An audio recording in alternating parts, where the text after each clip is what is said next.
നമസ്കാരം.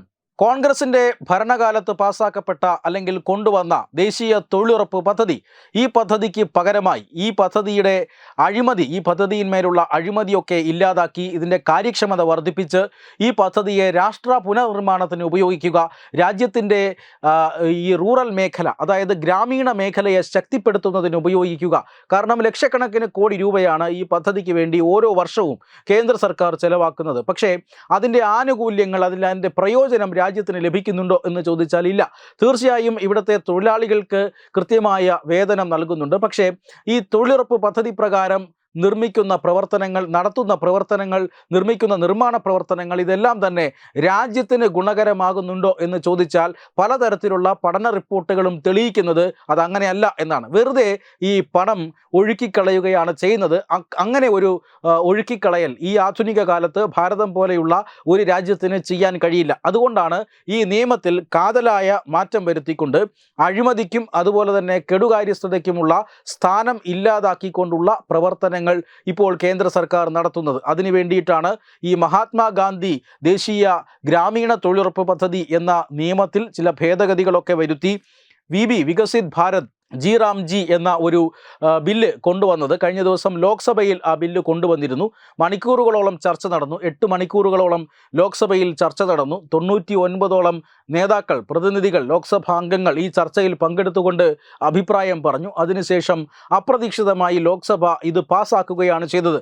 അതായത് ഈ ജി എന്ന ബില്ല് അത് സബ്ജക്റ്റ് കമ്മിറ്റിക്കോ പാർലമെൻറ്റിൻ്റെ സംയുക്ത സമിതിക്കോ ഒക്കെ വിടും എന്നായിരുന്നു പ്രതിപക്ഷം കണക്ക് കൂട്ടിയത്. പക്ഷേ പ്രതിപക്ഷത്തിൻ്റെ കണക്കുകൂട്ടലുകളെല്ലാം തെറ്റിച്ച് പ്രതിപക്ഷത്തിൻ്റെ ശക്തമായ പ്രതിഷേധങ്ങൾക്കിടയിൽ ഈ മഹാത്മാഗാന്ധിയുടെ പേര് നീക്കം ചെയ്തു എന്ന ആരോപണമൊക്കെ നിലനിൽക്കുമ്പോൾ തന്നെ അത് കൃത്യമായി ഇത് പാസ്സാക്കിയെടുക്കാൻ സർക്കാർ ശ്രമിച്ചു. രാജ്യസഭയിൽ ഇനി എന്നാകും ഇത് അവതരിപ്പിക്കുക എന്ന സംശയം രാജ്യം ഒട്ടാകെ ഇങ്ങനെ നോക്കി നിൽക്കുമ്പോഴാണ് ലോക്സഭയിൽ ബില്ല് അവതരിച്ച് മണിക്കൂറുകൾക്കകം തന്നെ രാജ്യസഭയിലും ഈ ബില്ല് കൊണ്ടുവരുന്നത്.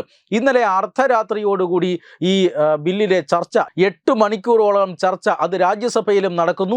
അതിനുശേഷം ഈ ബില്ല് ശബ്ദ വോട്ടിനിട്ട് രാജ്യസഭയിലും പാസ്സാക്കുന്നു. അത് തീർച്ചയായും മണിക്കൂറുകളുടെ അന്തരത്തിൽ തന്നെ ലോക്സഭയിലും രാജ്യസഭയിലും ഈ ബില്ല് പാസ്സാക്കിക്കൊണ്ട് സർക്കാർ ചടുല നീക്കം നടത്തിയിരിക്കുന്നു. അങ്ങനെ ദേശീയ തൊഴിലുറപ്പ് പദ്ധതി, മഹാത്മാഗാന്ധി ദേശീയ തൊഴിലുറപ്പ് പദ്ധതി എന്ന ആ പദ്ധതി ഇന്നിപ്പോൾ പഴംകഥയാവുകയാണ്.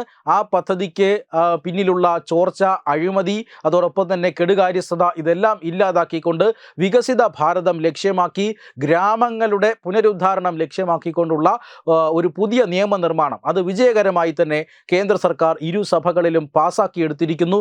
ഇനി പ്രസിഡന്റ് ഈ ബില്ലിൽ ഒപ്പുവയ്ക്കുന്നതോടുകൂടി ഈ ബില്ല് നിയമമാകാൻ പോവുകയാണ്. പൊതുജനങ്ങളെ സംബന്ധിച്ചിടത്തോളം അല്ലെങ്കിൽ തൊഴിലുറപ്പ് പ്രവർത്തകരെ സംബന്ധിച്ചിടത്തോളം വലിയ ആഹ്ലാദം നൽകുന്ന നിയമനിർമ്മാണമാണ് നടന്നിരിക്കുന്നത്.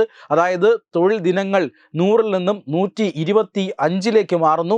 ആഴ്ച തോറും ഇതിൻ്റെ പ്രതിഫലം നൽകിയിരിക്കണം എന്ന വ്യവസ്ഥ വരുന്നുണ്ട്.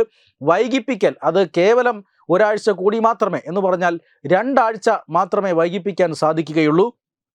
അത് കഴിഞ്ഞാൽ ഇതിന് പെനാൽറ്റി, അതായത് ഈ തൊഴിലില്ലാ വേതനം പോലെയുള്ള ഒരു തുക ഈ പറയുന്ന തൊഴിലുറപ്പ് പ്രവർത്തകർക്ക് നൽകണം എന്നൊക്കെ ഈ ബില്ലിൽ വ്യവസ്ഥ ചെയ്യുന്നുണ്ട്.